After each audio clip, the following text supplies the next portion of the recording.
ನಮಸ್ಕಾರ ಗೆಳೆಯರೇ, ನಾನು ನಿಮ್ಮ ಕಾರ್ತಿಕ್. ನಾನು ನಮ್ಮ ಫ್ರೆಂಡ್ಸ ಇವತ್ತು ರೈಲ್ವೆ ಸ್ಟೇಷನ್ದಾಗ ಅದೀವಿ. ಯಾವ ರೈಲ್ವೆ ಸ್ಟೇಷನ್ ಅಂತ ಹೇಳ್ಬೇಕಂತಂದ್ರೆ ಮಂಗಳೂರು ಸೆಂಟ್ರಲ್ ರೈಲ್ವೆ ಸ್ಟೇಷನ್ ಅಂತ. ಇಲ್ಲಿಂದ ನಮ್ಮ ಜರ್ನಿ ಸ್ಟಾರ್ಟ್ ಆಕತಿ. ನಮ್ಮ ಜೊತೆ ಇನ್ನೊಬ್ಬ ಫ್ರೆಂಡ ಜಾಯ್ನ್ ಆದ, ಬಸ್ಸು ಅಂತ ಕೆಲಸ. ಟ್ರೈನ್ ಬಿಡೋದು ಸ್ವಲ್ಪ ಲೇಟ್ ಆತ, ಯಾಕಂದ್ರೆ ಸ್ವಲ್ಪ ಏನೋ ಪ್ರಾಬ್ಲಮ್ ಇತ್ತಂತ ನೋಡ್ಬೋದೆಲ್ಲ ಜನ ನೀವು. ರಾತ್ರಿ ಹತ್ತಿದ್ವಿ, ಬೆಳಗ್ಗೆ ಕೇರಳದ ಚೆಂಗಣ್ಣೂರು ರೈಲ್ವೆ ಸ್ಟೇಷನ್ಗೆ ಬಂದ್ವಿ. ಇಲ್ಲಿಂದ ನಾವು ಬಸ್ ಹತ್ಬೇಕೀಗ. ಇದು ಚೆಂಗಣ್ಣೂರಿನ ರೈಲ್ವೆ ಸ್ಟೇಷನ್. ಇಲ್ಲಿಂದ ಸ್ವಲ್ಪ ಕೆಳಗಡೆ ಡೌನಿಗೆ ಹೋದ್ರೆ ಬಸ್ ಸಿಗ್ತಾವೆ. ಅಲ್ಲಿಂದ ಬಸ್ ಬರೋದು ಕಾಯ್ತು ಕುಂತೀವಿ, ಸೀಟ್ ಹಿಡ್ಕೊಂಡ್ವಿ. ಯಾಕಂತಂದ್ರೆ 2-3 ತಾಸು ಐತಿ ಜರ್ನಿ.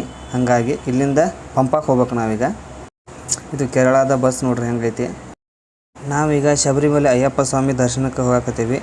ಈ ವಿಡಿಯೋದೊಳಗೆ ಮಂಗಳೂರು ರೈಲ್ವೆ ಸ್ಟೇಷನ್ದಿಂದ ಪಂಪಾದವರೆಗೂ ಯಾವ ರೀತಿ ಬರ್ಬೇಕು ಅನ್ನೋದು ತೋರಿಸಿದ್ದೀನಿ. ಮುಂದಿನ ವಿಡಿಯೋದೊಳಗೆ ಪಂಪಾದಿಂದ ಶ್ರೀ ಅಯ್ಯಪ್ಪ ಸ್ವಾಮಿ ದರ್ಶನವನ್ನು ಮಾಡಿಸುವವರೆಗೂ ತೋರಿಸ್ತೇನಂತ.